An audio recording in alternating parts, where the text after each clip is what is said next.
Today we're going to go ahead and finish up lesson 77 that we've been working on for the last couple of days about using the law of cosines. On Tuesday, we saw how we could use the law of cosines to solve our SAS triangle. Yesterday, we saw how to use the law of cosines to solve an SSS triangle. And today, what we're going to notice is that we're going to be able to find the area of a triangle where we only have all three side lengths. Remember, that's like our SSS triangle that we talked about yesterday. Well, to do that, we're going to learn a new formula today, and that is called Heron's formula. Heron's formula is going to be used to find the area of a triangle where all that you know are the three side lengths of your picture. A formula that we all should be familiar with to find the area of a triangle is 1/2 base times height.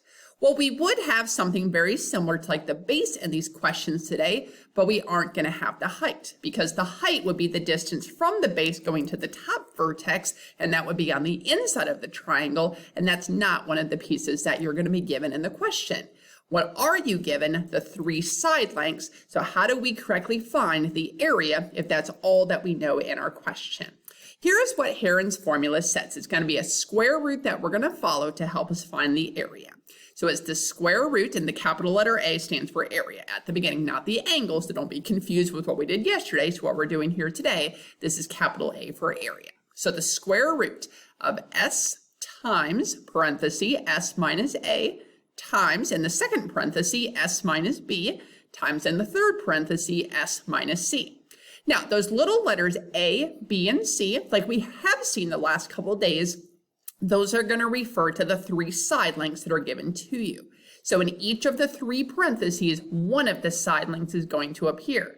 Well, what on earth is this letter S? That is in the formula. The letter S, to calculate that, you're going to use the following formula. It's 1/2 times A plus B plus C, and it's something that's called the semi-perimeter. Okay, so that's what the letter S refers to in this question. So to find that semi-perimeter, you calculate the perimeter of the entire shape. Well, how do we do perimeter? We add all the pieces together. That's what we see inside parentheses.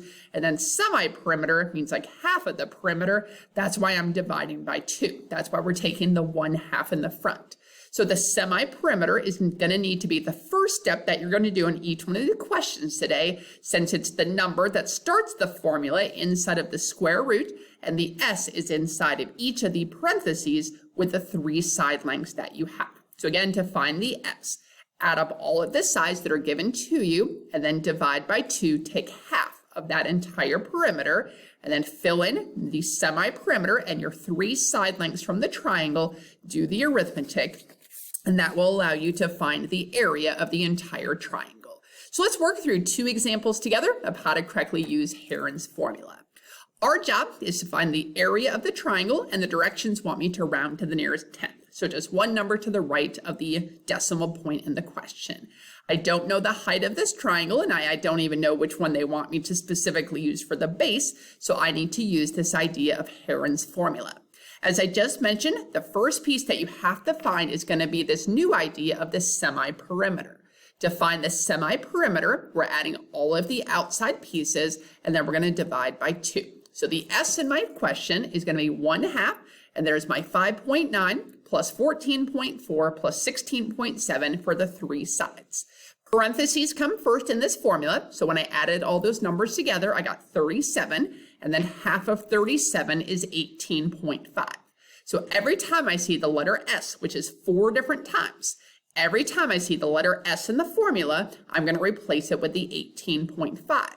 The A, the B, and the C are, again, the three side lengths, and those three side lengths could come in any order in your formula, since it's going to be one big multiplication question at the end. So let's go back and see how do we correctly find the area at this point. So using Heron's formula, the area is equal to a giant square root.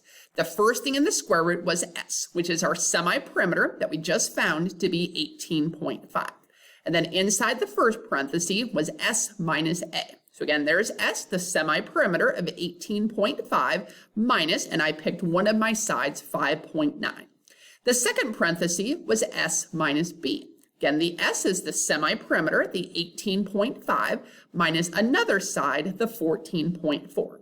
The last parenthesis, S minus C. S, our semi-perimeter, 18.5, minus the side that I haven't used yet, 16.7. According to the order of operations, parentheses have to come first. So I subtracted inside of each of those three parentheses. Now inside of the square root, I have 18.5 times 12.6 times 4.1 times 1.8. All four of those numbers are inside the square root as one giant multiplication question. That will be the next step they want to take. And then we're going to finish the question by doing our square root. So when I took the square root of 1,720.278, my calculator gave me 41.5.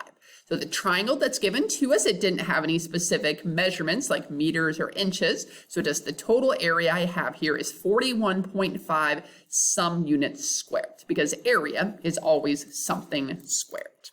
Let's just do one more example. This is a pretty easy formula for us to follow. We just got to make sure we can correctly calculate the semi-perimeter.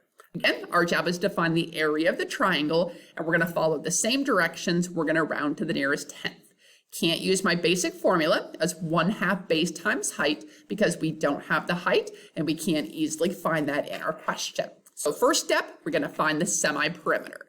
The semi-perimeter formula was 1/2 and then times the three sides being added together, your 5, 7, and 8. When I added those sides together, I got 20, and half of 20 gave me 10. The 10 is going to appear 4 different times in our question as we're now calculating the area every time I see the letter S. So here we go. For the area, it is the square root of S, so there's my 10, times S minus A, so 10 minus 5, I picked the first side 5. The second parenthesis, S minus B, so 10 minus the second side of 7. Then the third parenthesis, S minus C, so 10 minus 8. Subtract first inside of each of those parentheses. So I have 10 times 5 times 3 times 2. Multiply those 4 numbers together to get 300. And go ahead and put that on your calculator again. Give it to me as a decimal answer. And the correct area on this question is 17.3. Okay, so what are we doing today in our lesson? We're learning how to use Heron's formula to help us find the area of a triangle where we only know the 3 side lengths. That formula involves this idea of semi-perimeter. The semi-perimeter is half of the perimeter, so we're adding all 3 side lengths together and then dividing by 2. The formula that we've been using is inside the square root, and it was S for the semi-perimeter. The first parenthesis was S minus A representing one side length, and then S minus B represented a second side length, and then S minus C representing the third side length that you have in your triangle.